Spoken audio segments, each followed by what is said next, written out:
அனைவருக்கும் எங்கள் இனிய வணக்கம். பொதுவாக அனைவருக்கும் கனவுகள் வருவது இயல்பான விஷயமே. ஆனால் தினமும் கனவுகள் வருவதில்லையே. சில கனவுகள் சில விஷயங்களை நினைவுபடுத்தும். சில கனவுகள் அச்சுறுத்தும் வகையாகவும் இருக்கும். கனவுகள் வருவது சாதாரண விஷயமாக இருந்தாலும் இதில் முக்கியமாக கவனிக்கக்கூடிய ஒரு விஷயம் என்னன்னா, இந்த கனவு நீங்கள் கண் விழித்த பின்னரும் நினைவில் இருக்கிறது என்பதை கவனியுங்க. அப்படி நினைவில் இருக்கும் கனவுகளுக்கு சில பலன்களும் உண்டு. இவை யாவும் பொது பலன்களே. என்ன மாதிரியான கனவு கண்டால் என்ன பலன் கிடைக்கும்? உங்கள் கனவில் தண்ணீரை காண்பது நல்ல பலன் தரும். நீங்கள் நினைத்திருக்கும் நிஜ கனவுகள் விரைவில் பலிக்கும் என்பதை குறிப்பிட்டு காட்டுகிறது. நீங்கள் தண்ணீரை கனவில் குடிப்பது போலவோ யாருக்கேனும் தண்ணீர் கொடுப்பது போலவோ இப்படி எந்த வகையில் தண்ணீரை கண்டாலும் நீங்கள் மனதில் வைத்திருக்கும் ஆசைகள் கட்டாயம் பலிக்கும். உங்கள் கனவுல திருநீரு வந்துச்சுன்னா சுப பலன்கள் கிட்டும். ஈசனின் அடையாளம் திருநீரு.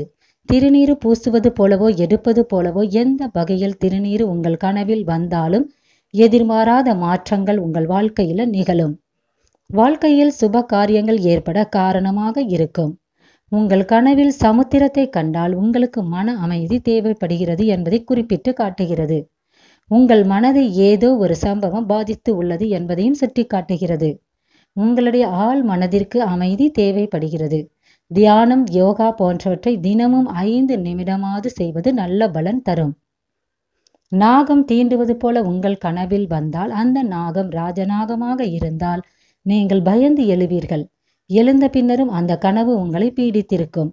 இதனால் பயப்பட தேவையில்லை. ராஜநாகம் தீண்டுவது உங்களுக்கு இருக்கும் பொறுப்புகள் குறையும் என்பதை குறிக்கிறது. உங்கள் பாரம் தீரும் என்பதை சுட்டி காட்டுகிறது. உங்கள் கனவில் மாடு கன்று ஈனுவது போல வந்தால் நல்ல பலன் தரும், வெற்றி கிட்டும். நீங்கள் தொடங்கவிருக்கும் புதிய முயற்சிகள் அனைத்தும் தடையின்றி வெற்றி பெறும். கனவில் மாமிசம் சாப்பிடுவது போல வந்தால் ஆரோக்கிய குறைபாடு ஏற்படுவதை குறிக்கிறது. எனவே மாமிசம் கனவில் கண்டால் ஆரோக்கிய விஷயத்துல மிகுந்த கவனம் செலுத்துவது நல்லது. உடல் நலனுக்கு தீங்கான உணவுகளை தவிர்த்து விடுவது நல்லது. நீங்கள் குளிப்பது போல கனவு கண்டால் மனதில் இருக்கும் கவலைகள் அனைத்தும் விரைவில் நீங்கும் என்பதை காட்டுகிறது.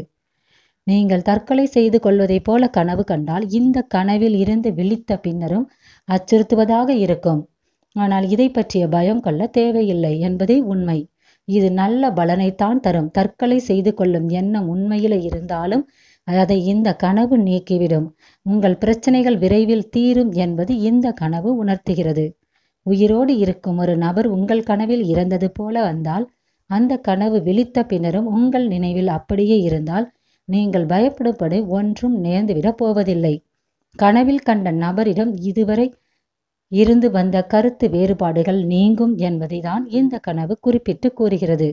எந்த ஒரு கனவும் அச்சுறுத்துவதற்காக வருவதில்லை. முன்கூட்டியே எச்சரிக்கை செய்வதற்குத்தான் வருகிறது. விழித்து எழுந்த பின்னரும் கனவுகள் தொடர்ந்து நினைவில் நிற்கிறது என்பது எதையோ உங்களுக்கு உணர்த்துகிறது என அர்த்தமாகிறது. அது நல்லதை செய்யவே இருக்கும். இதனால் பயம் தேவையில்லை. உங்களுக்கு அச்சமாக இருக்கும் பட்சத்தில் இறந்து போனதாக கனவில் கண்ட நபரிடம் இதை பற்றி தாராளமாக பேசலாம். அவர்கள் எச்சரிக்கையாக இருப்பார்கள். அவ்வளவுதான். வருவதை எதிர்கொள்ள மன தைரியத்துடன் இருக்க வேண்டுமே தவிர அதை பற்றிய பயத்தை வளர்த்து கொள்வது நல்லதல்ல. பயமே உங்கள் பலவீனம் என்பதை மறந்து விடாதீங்க. இது போன்ற பயனுள்ள தகவல்களுடன் மீண்டும் அடுத்த வீடியோல பார்க்கலாம். வாழ்க வளமுடன், நலம்.